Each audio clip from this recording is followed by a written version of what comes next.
I'm Julia with the Nisqually River Education Project, and today we're going to show you how to test for one of our water quality parameters, pH, in your own home. And all you're going to need is the materials that are in your student test kit. You're going to need the pH testing strips, the water that you're going to sample, the pH color guide, and a data sheet for recording your answers. Let's get started. The first thing that we're going to do is we're going to prepare our sample, and that basically just means if your kit came with a little sample of water inside, you're going to just take the lid off and make sure that it's set down somewhere on a stable surface.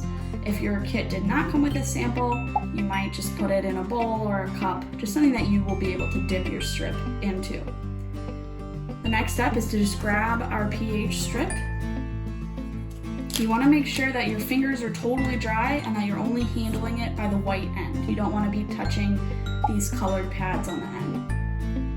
Then we're just going to dip our strip right into our water and take it out immediately. We're not going to let it soak in there or anything like that. And then we wait 15 seconds and we'll see if the strip changes color. Now we're going to take this strip and we're going to compare it to our color guide here. So what we're looking for is whatever combination of colors matches the one on our strip the closest. So I'm gonna lay my strip down and just kind of slide it along until we see one that matches the closest. And we're looking for a combination of all four colors to match the closest, not just one. So even if the pad at the top looks really close to, let's say, number 10, if the other three don't, keep sliding it along. So I think that my strip looks the closest to number 7 here. So I'm gonna say that this sample of water is 7 pH units. And that's good because that's right at the neutral line. So this would be healthy water for salmon to live in. Now, all I need to do is record my results. So I'm gonna just write into my data table here that it was 7 pH units. And it was water from my site. So I would just write the name of my site in here.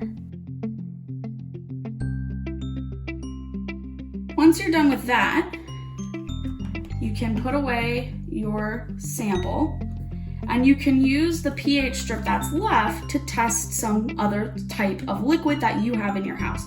So I want to test some lemon juice. I know that lemon juice is really acidic, so I'm curious to see what's going to happen when I dip my strip into the lemon juice.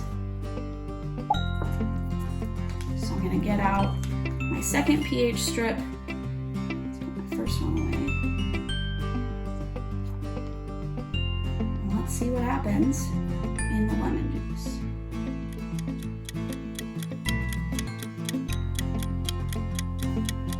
All right. So now that 15 seconds has passed, I'm going to do the same thing. I'm going to try to figure out which of these numbers looks closest to my strip.